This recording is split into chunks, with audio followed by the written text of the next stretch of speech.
Une fois de plus, le scénario familier jusqu'à l'obsession s'est répété. Comme face à Fulham et Arsenal, Manchester United a débuté son derby en dominant les débats, en produisant une performance pleine de promesses pour finalement ne pas obtenir le résultat qu'il méritait. Après 90 minutes, nous voilà encore obligés de nous poser la même question. Pourquoi ? Pourquoi arrivons-nous à si bien jouer, du moins jusqu'à ce qu'ils ouvrent le score ?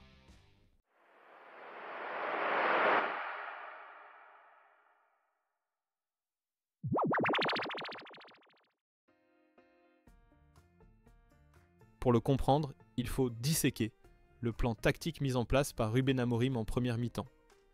Et le fondement de cette domination initiale reposait sur un système de pressing extrêmement efficace.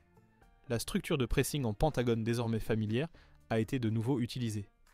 Mais la clé du succès en début de match résidait dans l'audace des défenseurs centraux excentrés. Luke Shaw et tout particulièrement Lenny Yoro ne se sont pas contentés de tenir leur position. Ils sont constamment sortis de leur ligne pour monter dans l'entrejeu et y étouffer les espaces, ce qui a considérablement gêné la première relance de Manchester City. Le fait que le détonateur et le cerveau de City Rodri aient réalisé une mauvaise première période a également contribué à faciliter le travail du pressing de United. Une fois cette base défensive proactive établie, United a commencé à dérouler ses combinaisons. Les circuits de passes en triangle ont été utilisés pour casser le premier rideau adverse. Et Benjamin Šeško a été celui qui a fait la différence. C'est un véritable attaquant hybride. Il a le physique pour jouer en pivot targetman, dos au but, mais aussi la vitesse pour multiplier les appels en profondeur. Dans ce début de match, Šeško a parfaitement rempli ce rôle de pivot, remportant 3 de ses 4 premiers duels aériens.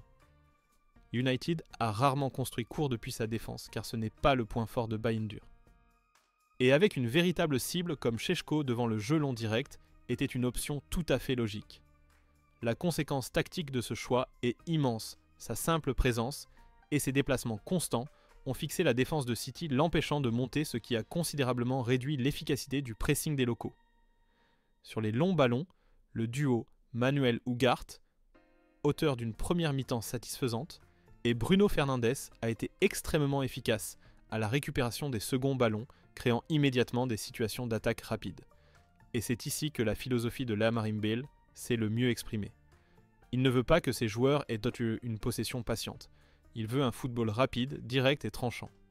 Mais l'arme la plus redoutable et la mieux travaillée de United en première mi-temps fut sans doute les renversements de jeu. Quand Manchester City était attiré d'un côté du terrain, pour gérer les combinaisons United, déclenchait immédiatement une longue transversale vers l'aile opposée. La défense de City, déjà déséquilibrée, n'avait absolument pas le temps de coulisser pour couvrir. L'intelligence du positionnement de United était la clé. Au lieu de laisser le piston droit, Noussair Mazraoui, coller la ligne de touche de manière mécanique, il rentrait volontairement dans le demi-espace. Cette action a attiré le latéral gauche de City O'Reilly, qui l'a suivi, libérant ainsi totalement Bryan Mbeumo sur l'aile. Mbeumo a constamment reçu ses renversements de jeu, en étant démarqué, créant de dangereuses situations de 2 contre 1. Un plan quasi parfait.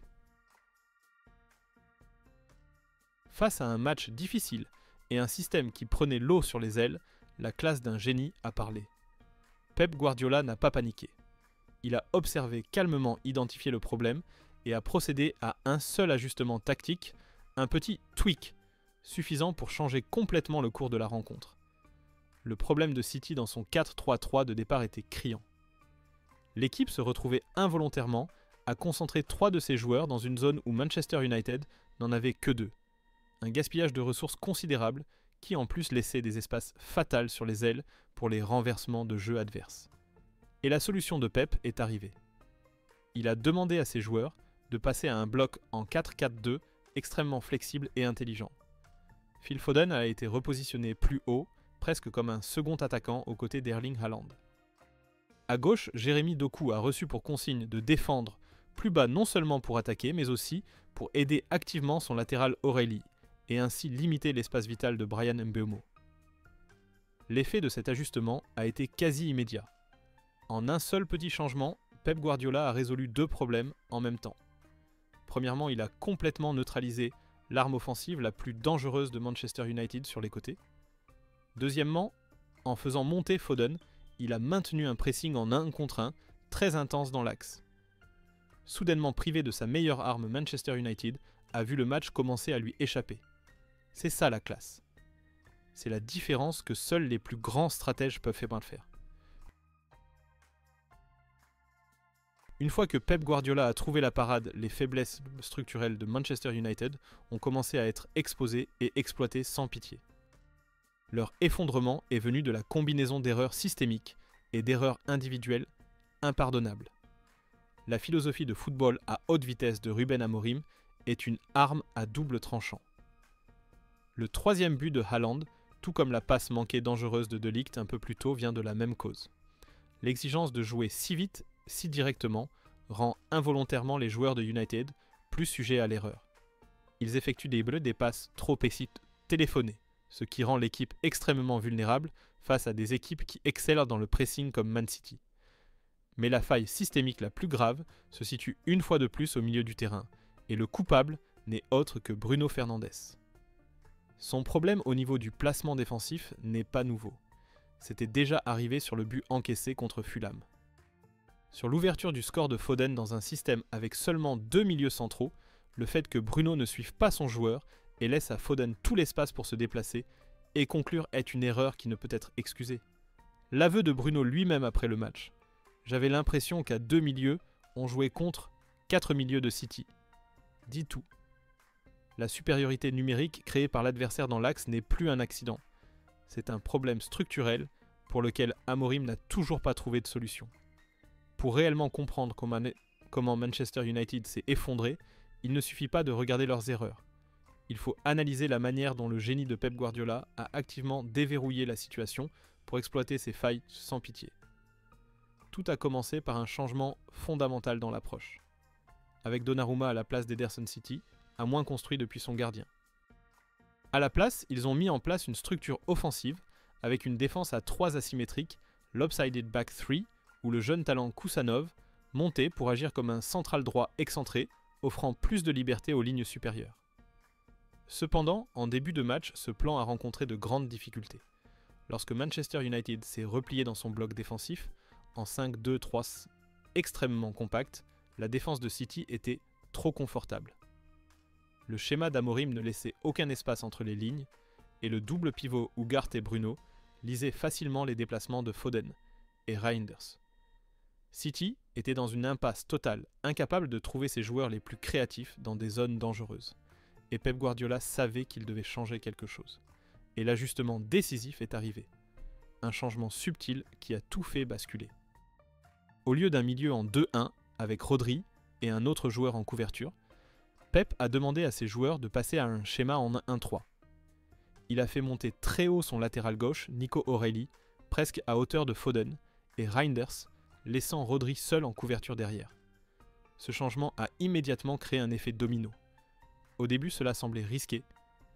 Isoler Rodri en a fait une cible de pressing évidente pour Man United. Mais le gain était bien plus important. Premièrement, City se retrouvait désormais avec 3 joueurs évoluant simultanément entre les lignes. Quand Bruno Fernandes sortait pour presser l'un d'eux, O'Reilly devenait instantanément l'homme libre, une option de passe toujours disponible. Mais le plus grand avantage et le coup fatal fut que cela a totalement libéré leur arme la plus dangereuse, Jérémy Doku. Le fait qu'O'Reilly vienne occuper l'aile a permis à Doku de rentrer librement dans l'axe. Et un Jérémy Doku qui opère dans des zones centrales, avec sa capacité de dribble terrifiante, est une menace bien plus grande. Manchester United a perçu le danger. Ils ont été contraints de faire sortir leur défenseur central, Lenny Yoro, pour suivre Doku. Mais c'est précisément là qu'ils sont tombés dans le piège parfait. Doku, avec sa combinaison effrayante de puissance d'accélération foudroyante et d'un centre de gravité bas excelle pour se retourner et éliminer son adversaire lorsque celui-ci le serre de trop près dans le dos. Le premier but en est l'illustration parfaite. O'Reilly monte attirant avec lui le piston Mazraoui. Doku rentre à l'intérieur. Foden est toujours dans l'axe, créant une situation de 2 contre 1 face à Ugarte. Cela donne à Doku assez d'espace pour recevoir le ballon et se retourner malgré la pression de Yoro, initiant une attaque éclair qui se termine par un but. Un coup tactique et le match était joué. Finalement, en regardant ces 90 minutes à l'Etihad, une chose est claire, Ce match n'a pas été décidé par les pieds des joueurs, mais par les cerveaux sur les bancs de touche. Du côté de Manchester United, on ne peut nier que Ruben Amorim avait abordé le match avec un bon plan. Il avait correctement analysé le point faible de Manchester City et conçu un système logique pour l'exploiter, notamment sur les ailes. Et durant les 15 premières minutes, ce plan a fonctionné à la quasi-perfection. Mais le football de haut niveau, ce n'est pas seulement avoir un bon plan de départ. Dès la 15e minute, le match a basculé. Les problèmes dans le pressing de United, les failles, au milieu de terrain, ont commencé à apparaître clairement. Et de manière alarmante, Ruben Amorim n'a procédé à aucun ajustement pendant tout le reste de la rencontre. Il n'a pas changé de système. Il n'a pas modifié le rôle de ses joueurs. Il a simplement assisté impuissant au déraillement de son équipe. Pendant ce temps de l'autre côté, Pep Guardiola a une nouvelle fois montré au monde entier sa supériorité dans la lecture du jeu et l'adaptation tactique. C'est là que réside la différence fondamentale. Pep n'a pas seulement identifié le problème, il a agi immédiatement. Il a opéré des ajustements subtils mais extrêmement efficaces. Son passage d'un 4-3-3 à un 4-4-2 flexible en phase défensive a totalement neutralisé l'arme principale de United sur les ailes. Dans le même temps, son changement de structure au milieu d'un 2-1 à un 1-3 en phase offensive a totalement libéré le monstre Jérémy Doku et créé une menace inarrêtable. Cette défaite n'est donc pas simplement due à une différence de qualité entre les joueurs. C'est une défaite claire et nette sur le plan tactique. Pep Guardiola a montré pourquoi il est l'un des plus grands esprits de l'histoire du football. Quant à Ruben Amorim et Manchester United, ils ont sans doute reçu une leçon amère, avoir un bon plan ce n'est pas suffisant. Il faut aussi savoir en changer quand l'adversaire a trouvé la parade.